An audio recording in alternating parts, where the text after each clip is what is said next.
Ah, Internet, aujourd'hui, on va parler de muséum. Muséum. Un jeu de collection de cartes dans un musée. Tu vas tout de suite remarquer le coup de crayon de Vincent Dutrait qui est partout dans ce jeu-là. C'est vraiment mis en valeur. C'est un illustrateur de jeux de société très populaire qui fait un travail extraordinaire dans un style de vieille BD vraiment nice. Et là, dans ce jeu-là, tu le retrouves partout, sur chacune des cartes, sur les plateaux, sur la boîte. C'est un jeu qui look très impressionnant, mais aussi, en son cœur, il y a vraiment une mécanique très intéressante d'achat de cartes, de collection de cartes. Alors, si tu aimes ce genre de jeu-là, un peu à la Sushi Go, Seven Wonders, tu vas te sentir chez toi. Dans ton musée, tu commences avec une main de cartes. Ici, tu vas avoir des cartes qui proviennent de tous les continents, qui représentent des artefacts, des reliques venus de pays aux quatre coins du monde. Et là, tu vas les collectionner dans ta main. C'est un peu comme ton inventaire de ce qui est disponible. Et si, mettons, je voulais, moi, je sais pas, moi... je veux jouer le temple de Amun. Je veux le mettre dans mon musée. Tu vas voir en haut ici, à droite, il y a un coup. En fait, en haut à gauche, si tu le tiens devant toi. Ce coup-là, c'est des points de victoire que je vais gagner si je l'expose dans mon musée. Mais pour le jouer, je vais devoir sacrifier de ma main 2 cartes de même valeur. Alors, je peux agencer différentes cartes en défaussant ce 3 et ce 1. Je pourrais exposer le temple de Amun. Et là, pas de panique, Internet. Les cartes que tu défausses, ils ne sont pas perdues. Elles sont dans ta réserve, dans ton entrepôt. Alors, tu vas pouvoir retourner les chercher éventuellement.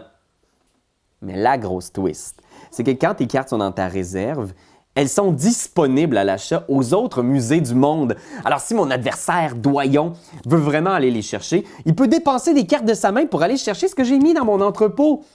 Alors là, ça me fait vraiment tilter.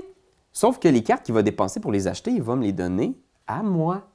Alors, à quelque part, c'est comme des échanges internationaux entre les musées. C'est vraiment intéressant, c'est super thématique. Il y a vraiment une espèce de petit jeu d'économie pour savoir quelle carte sacrifier à quel moment, quelle collection laisser de côté. Parce que tout dans ça est sujet à collection. Tu peux collectionner des cartes qui viennent d'une même civilisation, essayer d'avoir plein de cartes romaines. Tu peux collectionner des cartes qui sont d'un même domaine, par exemple, essayer d'avoir ces cartes-là qui sont des monuments là, avec les petites colonnes ici, où tu peux collectionner des objets religieux, collectionner des objets de guerre. Et à la fin de la partie, bien sûr, tu vas faire des points selon les différentes collections que tu as accumulées au cours de la partie.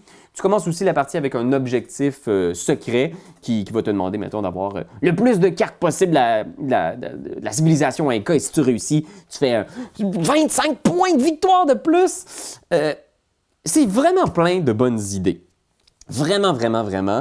Je pense que malgré tout, à la sortie d'une partie de muséum, on se sent un peu essoufflé. Il y a beaucoup de stock. Le centre, le cœur de ce jeu-là est extraordinaire, mais il y a beaucoup de petits éléments autour. Il y a des cartes événements qui vont changer le paysage international à chaque tour. Par exemple, certains continents seront complètement indisponibles. On ne pourra pas aller chercher des reliques en Europe, par exemple, à cause de la guerre, etc. Il y a aussi des cartes faveurs qui sont des petits pouvoirs qui vont sortir de nulle part et qui ont un peu un côté take that. Tu peux aller chercher des cartes dans les mains de tes adversaires ou dans leur entrepôt. Il y a beaucoup de petits trucs et je pense que la mécanique que je trouve qui était peut-être un peu de trop, puis on s'entend, c'est très subjectif. Internet, tu n'auras peut-être pas le même senti que moi, mais c'est à la toute fin de la partie, tu dois agencer tes cartes dans ton musée ainsi. Là, tu vas avoir une quinzaine, vingtaine de cartes à agencer et pour pouvoir scorer tes collections, elles doivent se toucher orthogonalement. Donc, elles doivent être en contact. Alors moi, j'ai une belle collection de monuments ici, là, puis c'est des trucs égyptiens, mais en même temps, j'ai des trucs égyptiens que je veux faire filer dans une autre collection. Et ça devient un drôle de casse-tête qui apparaît soudainement comme ça, juste pour le décompte final. Et je te dirais que moi, mon senti par rapport à ça, c'est que la confusion que ça m'amenait était un peu plus importante que le plaisir que j'en ai retiré finalement, une fois que j'ai bien saisi ce qu'il fallait faire. Et il n'y a pas de gros avantages non plus à bien organiser sa collection. Des fois, c'est des petits edge. Tu as finalement été capable de placer tes 3-4 artefacts mésopotamiens ensemble. Je pense que ce jeu-là aurait gagné à être peut-être un petit peu plus simple, un peu plus aéré, parce que vraiment, il y a des idées de génie. Les cartes sont tellement belles, l'univers est tellement attrayant. Moi, j'ai vraiment le goût de me glisser dans la peau de ces directeurs, directrices de musées pour essayer de faire la plus belle collection qui va attirer le plus de monde.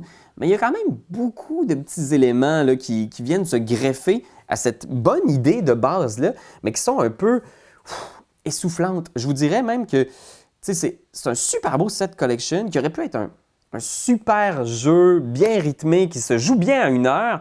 Là, on me dit 60 minutes sur la boîte, mais tu finis la game, tu n'as pas l'impression que c'est 60 minutes. Tu as l'impression d'avoir utilisé tout ton petit change. C'est pas un jeu à sortir en fin de soirée non plus. Là.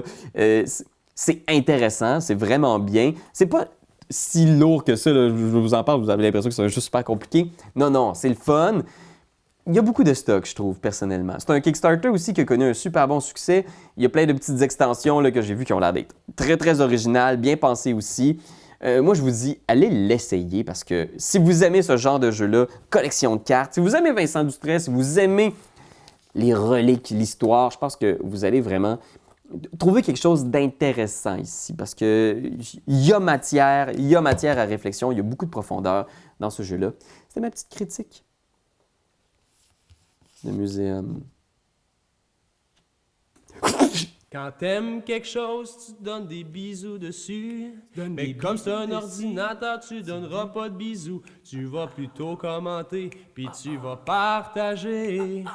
Oh oui, partager, partager, partager. C'est la leçon de Jésus!